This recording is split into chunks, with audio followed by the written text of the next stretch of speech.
Under ett års tid har vi följt den fisk vi hittar mest av i svenska vatten. En fisk som är spridd över hela landet, från norr till söder, från väst till öst. Det är den fisk som mest påminner oss om barndomens fisketurer, de där varma sommarlovskvällarna i augusti eller vindpinade dagar ute på isen under julens lediga tid. Fina minnen som vi vill föra vidare till våra barn och barnbarn. Men då kan vi inte ta vår kust, våra sjöar eller våra älvar för givna. Människan har länge påverkat livet under vattenytan negativt. Om utvecklingen fortsätter på samma sätt kan våra minnen förbli just minnen.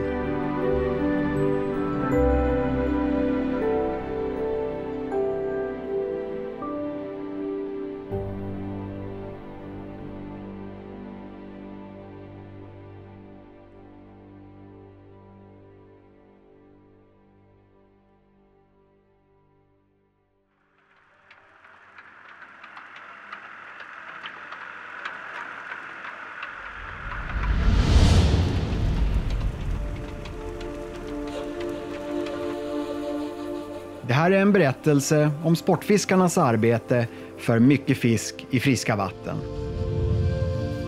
Biologerna Lars och Tobias har fiske och fiskevård som passion.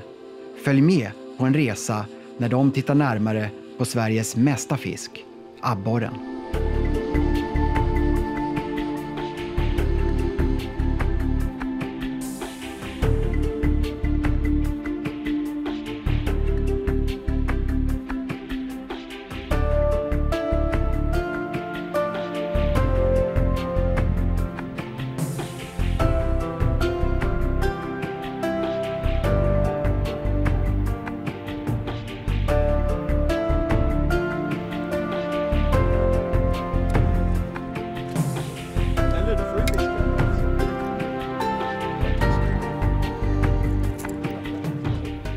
Där. Nice. Abborren är här, Lars. Men det var inte den största. Men det var den första. Lite skärgårdsfiske idag. Och nu fiskar vi små ytterskärgårdspottor. Och på de här platserna så är det mycket abborre som är inne.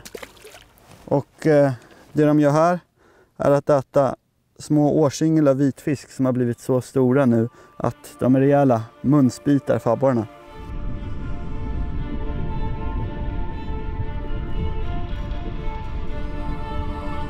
Ser du mycket betesfisk där? Ja, jag har ju farit runt och jobbat kors och tvärs en gång i tiden i den här skärgården.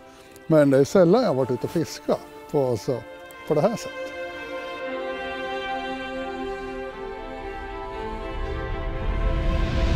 Skärgården, det är ju ett helt unikt arv och det är ju av yttersta vikt att vi försöker behålla skärgården i det skick som den är och till och med försöker göra den bättre på de platserna där vi har förstört miljön. För det finns ingen annanstans i hela världen som det finns så den här sortens natur. Det är helt unikt. Under de senaste 40 åren har 40% av kustfiskarnas lekområden som grunda vikar och flader försvunnit på grund av mänsklig påverkan.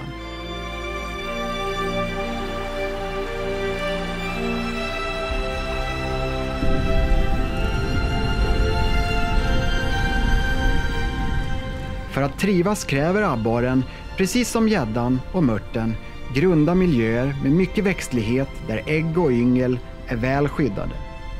Förutom på kusten leker många fiskarter även i sjöar och vattendrag som mynnar i havet. För att vända trenden med sviktande fiskbestånd måste vi därför återställa det vi en gång förstört och låta naturen läka.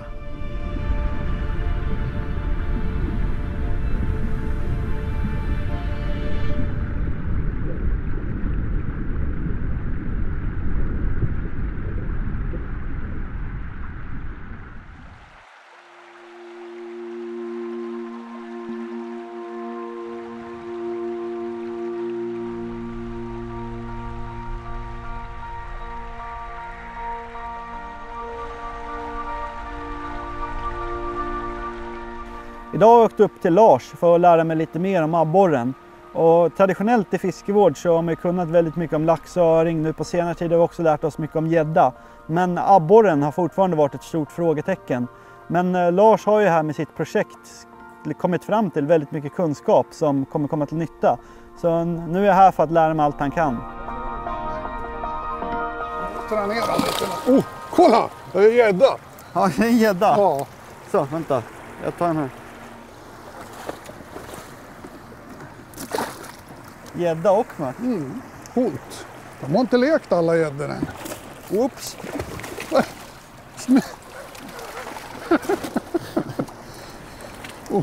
Här kommer det abborre.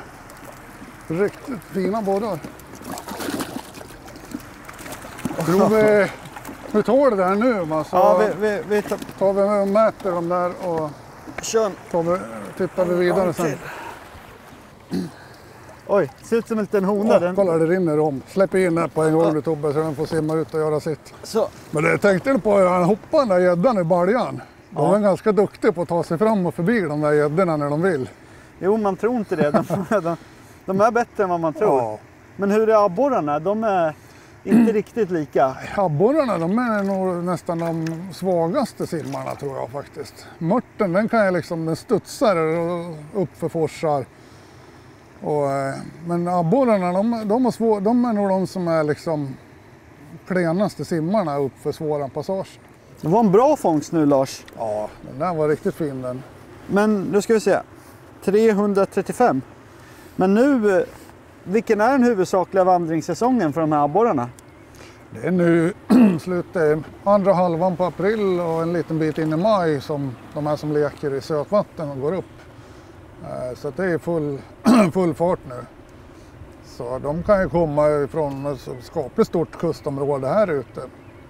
Man brukar räkna med att uppemot 1,5 mil kanske som abborrarna sprider sig. Ska vi se, 210. Liten hane. 210.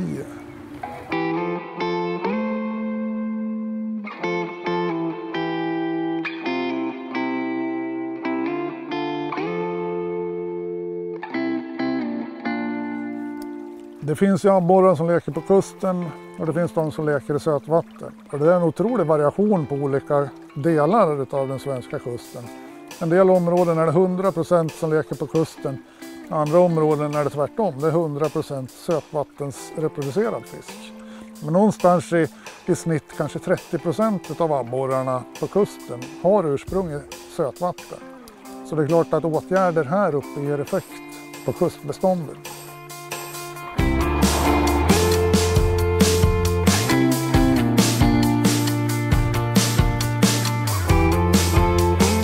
Alltså det här är skitskoj att det kommer upp så här mycket abborre här nu. För här var det ju ett vandringshinder, en gammal damm tidigare som det var ju tvärstopp. Sen fixade de det här och inlöpet här va? Men man missade en parti längre ner här. Det var liksom bara en rensad ränna. Vårfloden var det bara vitvatten som sprutade ut. Men nu för bara ett par år sedan så var vi nere och restaurerade den sträckan. Och la i block och sten där så det skulle underlätta för vandringen. Och det gick från 0 abborrar till över 500 första året. Så det här bara pang. Det liksom. Bra fiskevård, svarar snabbt. Ja, det är roligt när det funkar.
Kolla bävern!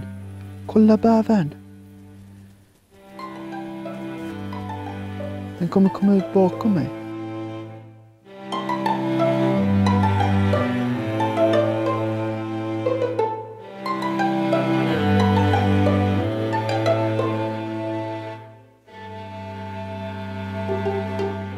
Det kan ju vara jättelynnigt vilket drag man använder för abborren.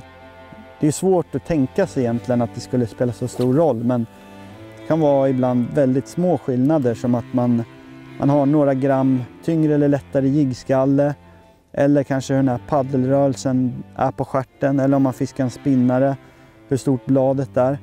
Så den kan vara väldigt lynnig, abborren, så att man måste alltid experimentera lite så man hittar rätt.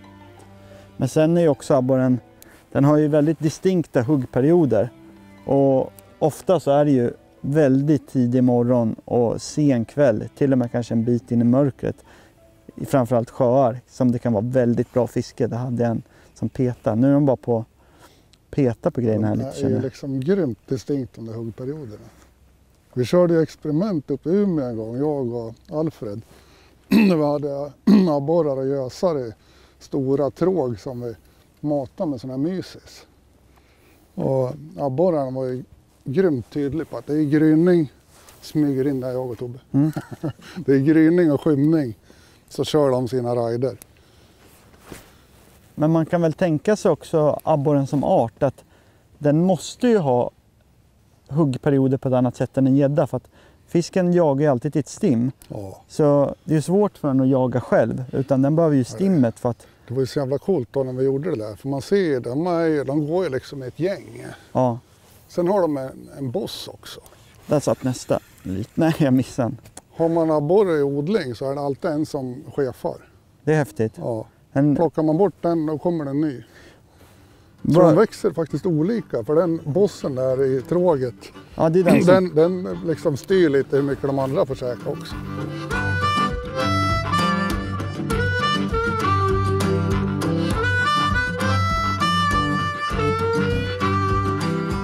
Den här maren ligger det faktiskt risvasar också. Okej. Det kan jag tänka mig. Vi inventerade den här på abborrom för många år sedan. Då såg vi att det var lite risfaser. Det var ju 100% med lek på dem. Ja. Hur var det med maren då? Hur stod det till här?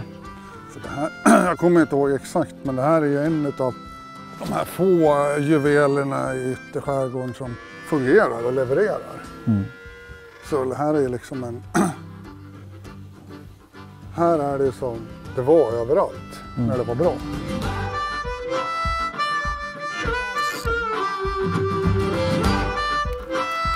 Skärgårdare.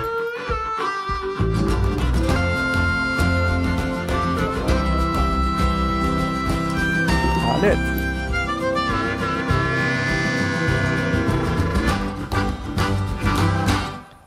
Ja, jag tycker det var lite svårt på de stora idag, även fast det var mycket fisk. Ja, det var ju en riktigt trevlig tur alltså. Men de allra största har vi inte sett till riktigt. Men nästa vecka, då kör vi igen. Då tar vi dem. Då tar vi dem.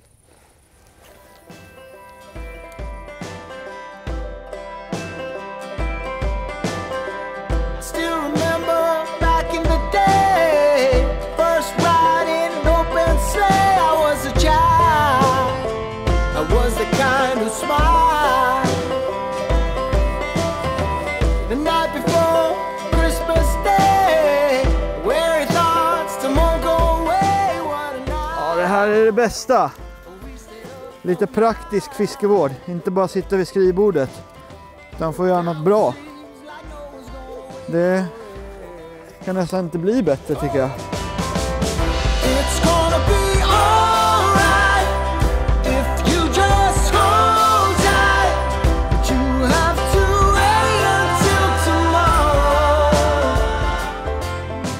Just nu ser stan ut så här. Det är branta utfyllda kanter och kajer, och här finns det ingen livsmiljö för fisken att vara i. Men så fort vi lägger i ris, då skapar vi levnadsmiljöer och skyddsplatser för fisken. Och här trivs både småfisk och storfisk som kan gömma sig, jaga och helt enkelt leva mycket bättre. Ska vi dra och dumpa de här då, John? Ja, vi kör första lasset nu. Ja. Och sen bygger vi lite mer sen. Ja.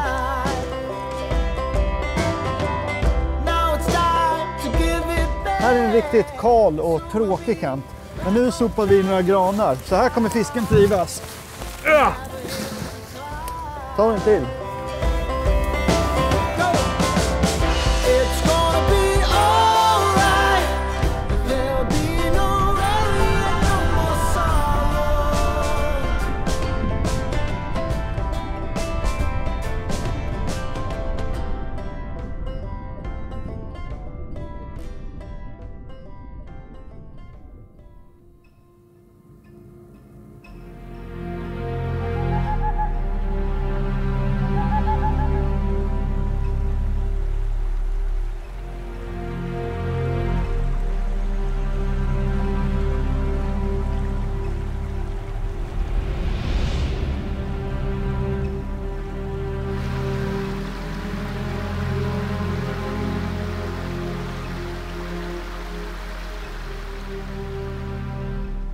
På jakt efter en större abborre söker sig Lars och Tobias mot mer orörda vatten där fiskarna har bättre förutsättningar att växa och bli gamla. Det blir ett äventyr som tar dem nerför älven till olika miljöer där människan inte påverkat fisken i samma grad som på kusten.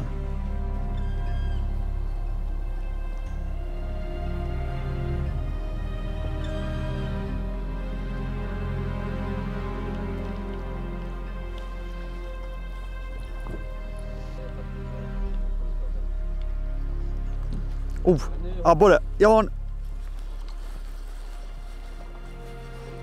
det där är en helt okej abborre tror jag. Trevligt, trevligt. Det är bara att kasta ner rätt i forsen så... Wow. Står det... abborre där med. Ytbete. Det är alltid värt att prova. Speciellt när man fiskar på ett sånt här ställe för att kastar man ett vanligt drag här så är det så himla lätt att man fastnar i botten hela tiden. Men med ytbetet kan man bara kasta överallt. Men den är så rolig abborren för att det verkar inte finnas... Det finns inte en miljö som den inte kan anpassa sig till. Nej, det är det som är så häftigt. Vart man än bor så kan man ju hitta bra abborrfiske. Sen får de där stora, det är en annan sak.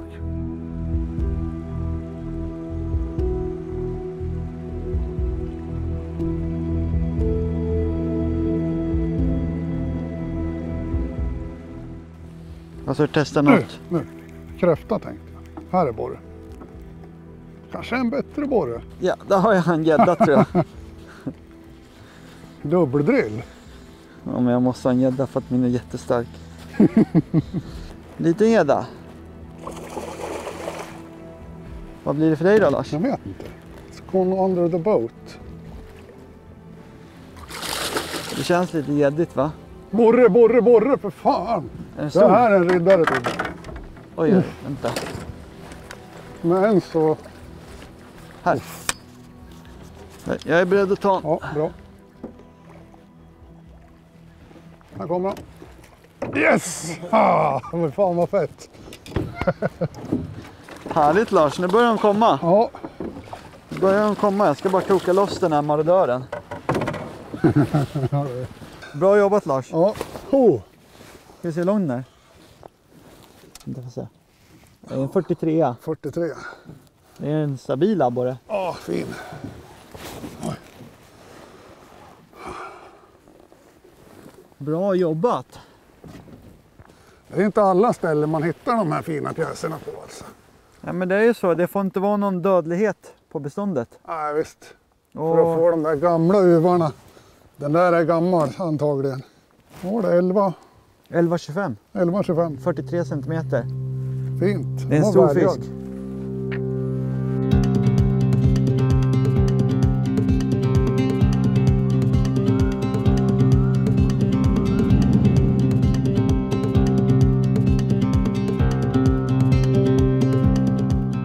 Nu är vi vid ett litet kustmynnande vattendrag strax norr om Gävle här.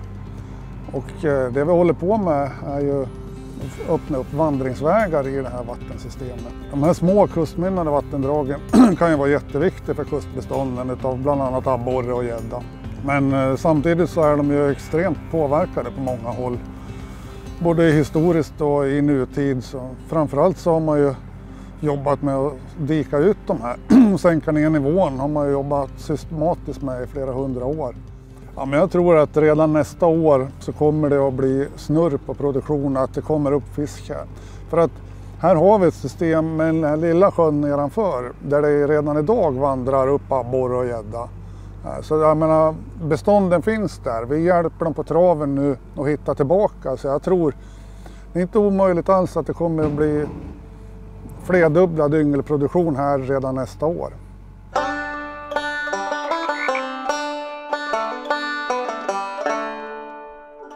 Här Tobbe, rökt abborre. Härligt.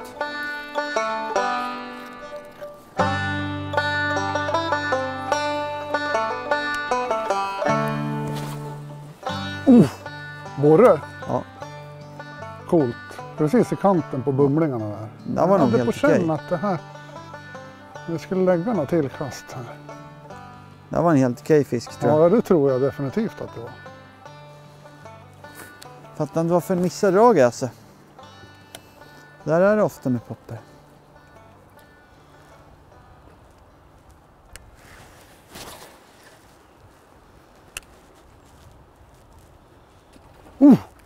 Fick den? Nice fish. Det var nog samma som det förra gången. Jag vet inte. Poppersfiske.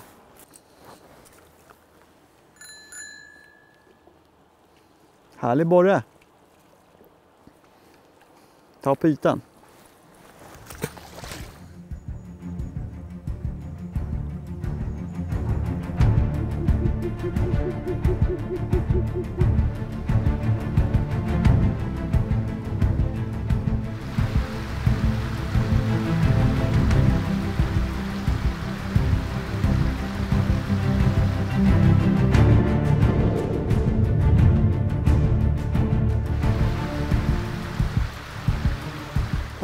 Om du kan komma ner till någon av stenarna som sticker ut så får du ta emot den sen. Sjöborg!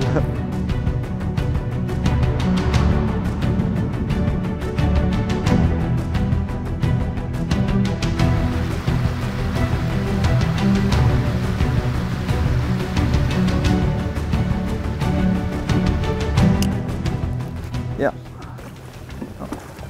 Man är ju en abborrfiskare in i själen. Den var ganska smal men den är med råga över 40 cm. Ja, den är fin.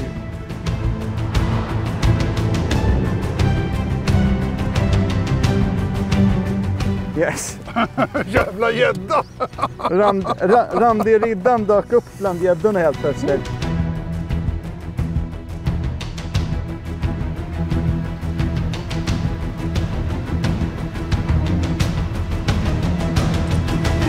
Vad det knastrar! En lin! Akta min gädda. Akta min gädda. Vart är ankarlinan? Den går rakt ner här någonstans. Ja. Skulle behöva tala upp den men... Det är lugnt. Nu vart det trångt i fören här Tobbe. Ja. Nu rusar den här igen. Min gädda är tokigt stark alltså. Jävlar! Den där är grov Tobbe. Min? Ja. Är den? Den har en jävla buld på sig också. Jag ser. Den kan vara en 10. Nej. Alltså över 7 i alla fall. Jag tror jag håller upp, Kolla här då. jag håller upp ankalinan så vi slipper den. Shit, det här är en fet gädda. Ja. Ja. Stora gäddor på små drag. Det här är typ en 8 kilos gädda. Men ge upp någon gång nu då. Den här vill ju. Oops, sorry. Vad tror du har hänt med Lars? Jag vet inte, jag har fullt upp här. Jag har inte fått in min än. Okej, har det. Ta det lugnt, ta det lugnt. Det var den. Jag har en. Ska jag ta den? Ja. Ibland nappar det sjövargar i abborrgropen.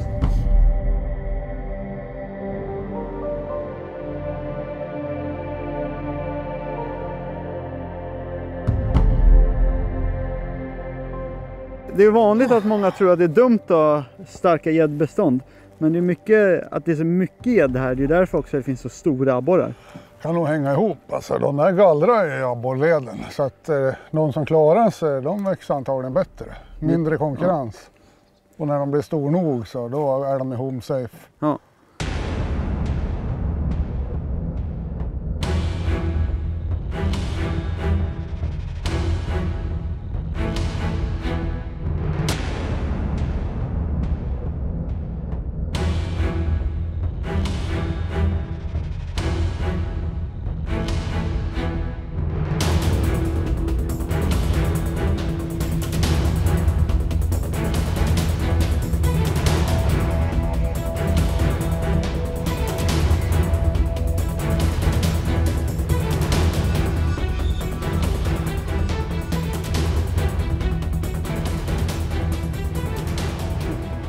Men det satt en stor, Lars. Jag ska se. Jag måste öppna munnen. Snyggt, Ove. Jag sa ju det att det kommer aldrig hugga i dimman. Men jag hade nog fel. Det ser man har fel ibland. Det här är en riktig ross. Ja, det där är en gammal krigare. Det här är typ en 47 cm eller något. Har vi något att mäta med? Ja, jag har måttband. Jag måste nästan kolla hur lång den här var.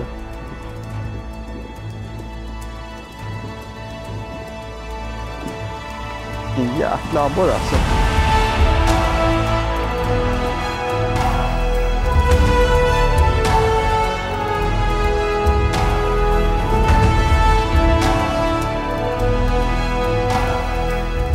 En riktig ross på 47 cm och 1200 gram. Och en sån här stor abborre, den kan jag lova att den är minst 20 år gammal. Så ska man ha såna här fiskar i sjön, då krävs att med fiskevårdsåtgärder nu, så kan barnbarnen fånga dem om 20 år. Nu släpper vi den här.